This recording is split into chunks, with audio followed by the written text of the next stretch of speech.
trucking, got my chips cashed in. Keep trucking, like the Doodah Man. Together, more or less in line. Just keep trucking on. All right, guys, it's Thursday, and you're hearing my voice, which means it's the last Thursday of September. September is flying through, and fall is here, and the weather's finally getting nice down here. This is the 13th installment of a little update around here, which means you can find the show notes at homesteadsandhomeschools.com/GVQ13. What can you find in the show notes? Pictures, pretty much just pictures. Maybe a couple links. I don't know. Go check them out. See what I'm talking about. So what's been going on around here? Like I said, it's been cooling down. We've had a couple nights in the last week here where it's gotten down into the 50s, which it hasn't done for at least 6 months down here. And the nice part about that is when it gets to 80, 85 during the day, it takes longer to get there. When it's only getting down into mid to upper 60s at night, it gets hot real fast and remains that way for the rest of the day. So it's nice to have it cool down a bit. Open the windows and wake up fresh and cool. Had our first fire night outside. Had our fire pit going. Had some hot dogs, some sausage, s'mores. A good time with the family, and that's always a fun fall thing to do. And so that got underway. Finally able to get outside and do a little bit of work in the garden. We did I do a bit in the summer, but when it gets nice like this, it just makes it so much easier to get out in the morning and really go and work through the day and get it all done. Garden's not as big as I wanted. I'd like it to be bigger, but simply put, I don't have time. There's just so much going on with life that you don't have time to do it all, unfortunately. So got our brassicas in, all our cabbage, broccoli, cauliflower, Brussels sprouts, that sort of stuff. We got a couple zucchini that decided to come up on their own, and we're letting them go. I think one of them is supposed to blossom this morning, looking at it last night. So I will head out there in a little bit and make sure she is in fact pollinated. And I tried some soybeans and green beans. I've not planted them in the fall. I think there's still time. Temperature-wise, they should be fine. It's more a matter of will they get enough daylight hours. So we'll see on that. And of course, I have some cover crop seed that I will be sprinkling around.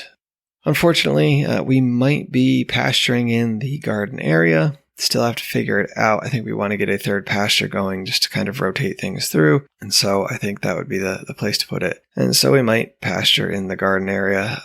We've talked about just doing raised beds in the front yard.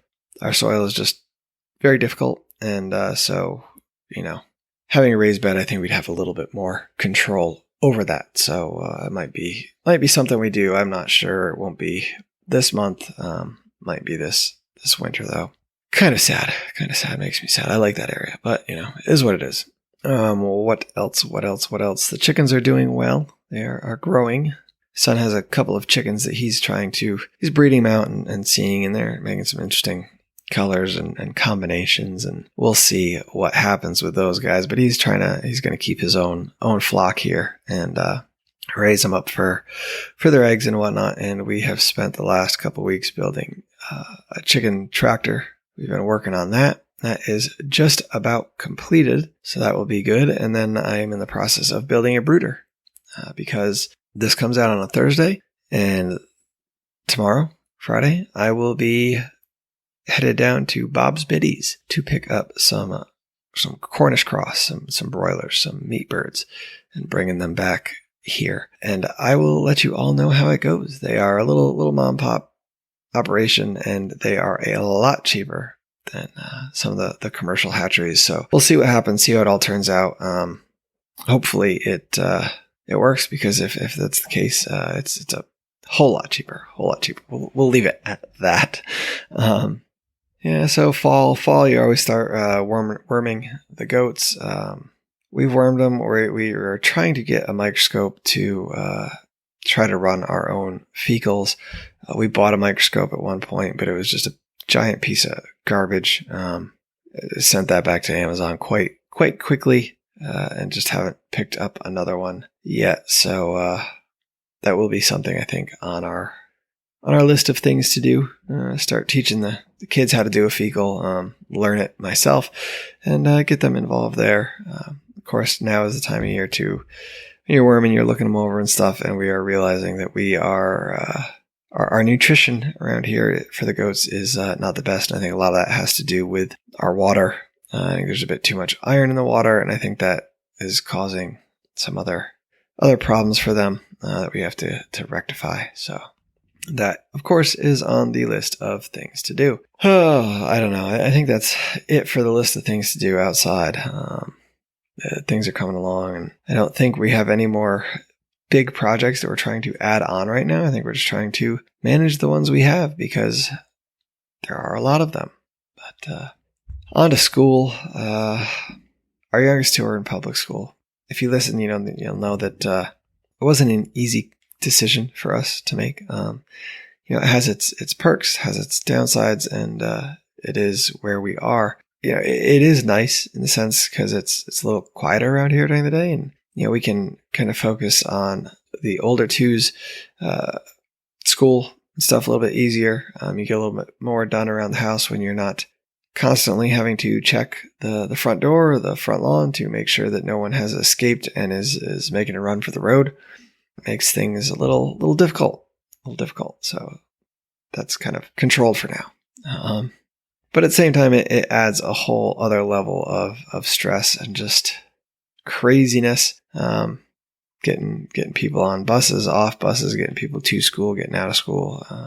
Some of the things, I can't remember if I mentioned this last show or not, but our county, our district qualifies for free lunch and free breakfast for all the students. The free breakfast is just kids walk in, they grab a bags full of food. There's usually a piece of fruit in there, a carton of milk, and some other carby thing. And of course, it's not the best food.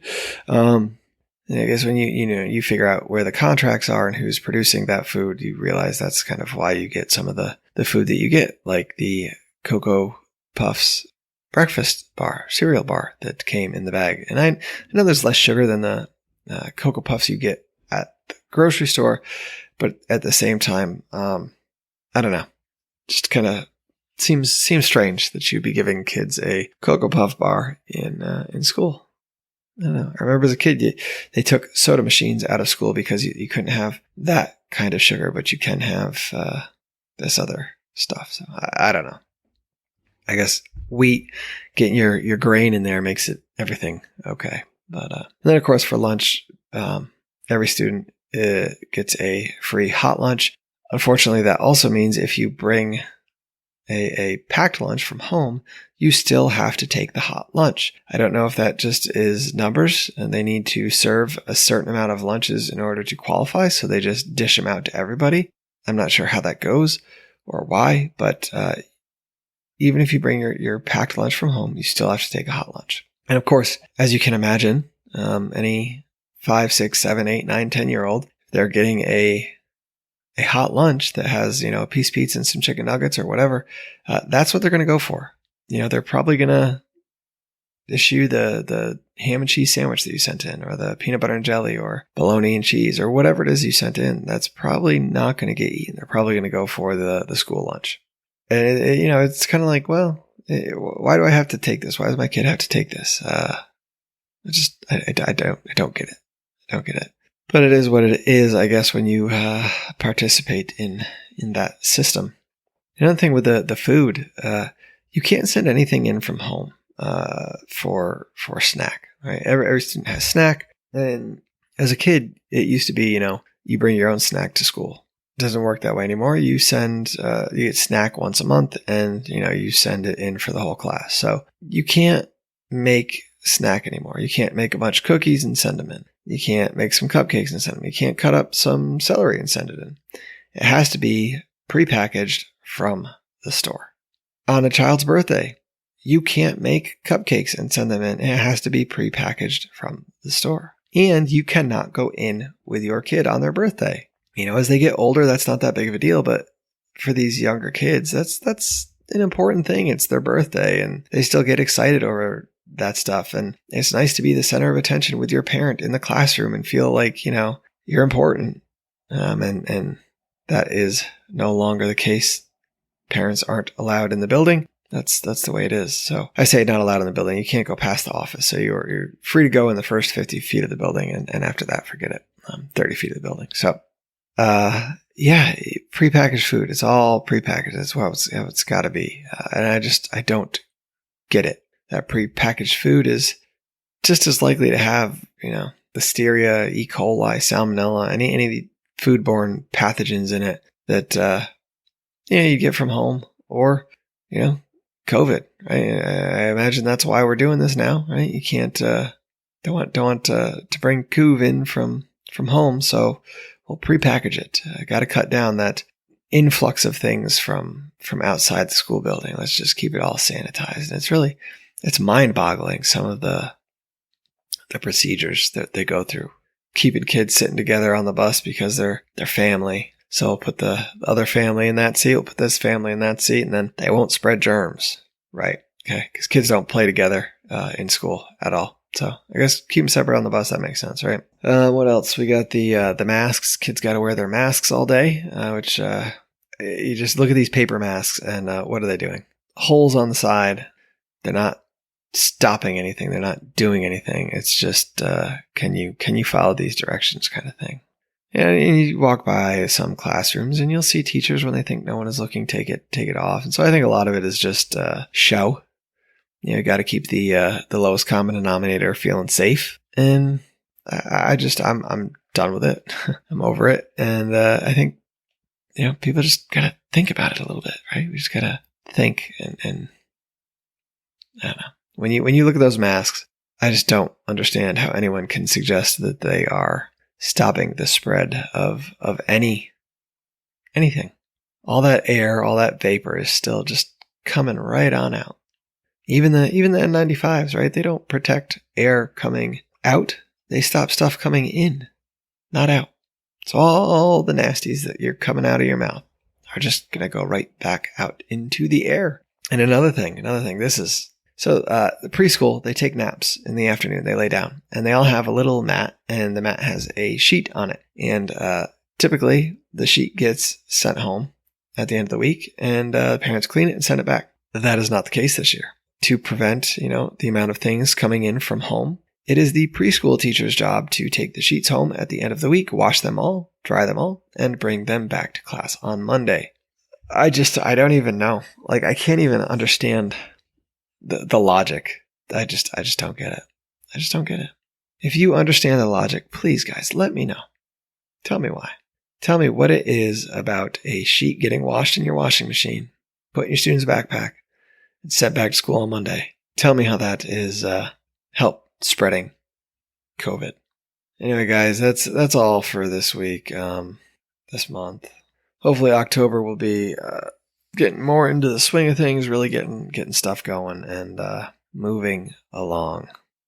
This is the second time I've recorded this. The first time it was much nicer, I think, and computers wasn't picking up audio, and I didn't think to look. So I apologize, guys. Anyway, hope you're all well. Hope you're all doing good. Hope you're all surviving and getting ready for flu season, because flu season is just going to be a whole bunch more of this mask wearing nonsense and a whole bunch of conjecture about staying healthy. Anyway, guys, thank you for checking the show out. Go subscribe, leave a review on iTunes, hit me up, let me know what you think, and get out there so those seeds of liberty can all reap sheaves of freedom together.